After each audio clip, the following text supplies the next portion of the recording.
Molt bones veus de Lleida. Avui destaquem que els Mossos d'Esquadra han desarticulat una cèl·lula jihadista que tenia intenció d'atemptar a Catalunya. En total s'han detingut a 11 persones, 5 de les quals són d'origen marroquí i la resta són 5 espanyols i un paraguaià convertits a l'islam. En el dispositiu policial, en el qual han participat 360 agents, s'han fet detencions a Terrassa, Sabadell, Barcelona, Valls i Sant Quirze del Vallès. Alguns dels detinguts tenien als seus telèfons mòbils fotografies d'edificis d'institucions públiques de Barcelona que podrien haver estat l'objectiu dels seus atacs. La banda es dedicava també a captar joves per radicalitzar-los a través de xerrades, així com enviar-los a combatre amb l'Estat Islàmic a Síria i l'Ira.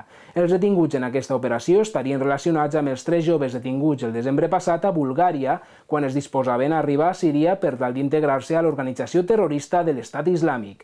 Els 11 detinguts a l'operació d'avui seran traslladats divendres a l'Audiència Nacional. Fins aquí veus, més notícies a les nostres xarxes socials. Fins la propera.